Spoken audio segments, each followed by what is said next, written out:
Hey guys, today I'm going to show you how to withdraw money from Delta app.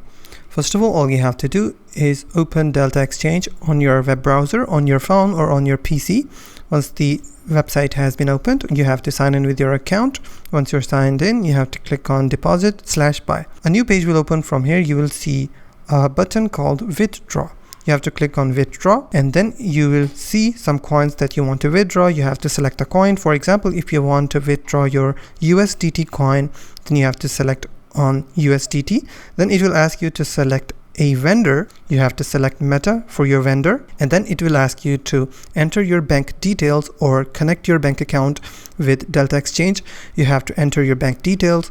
Once you're done, your bank has been connected, then it will show you or give you a two-factor authentication code or verify if that it is you or not. Once you have verified your 2FA authentication, you will be able to withdraw money from Delta Exchange. If you find this video helpful, please hit the like button and don't forget to subscribe.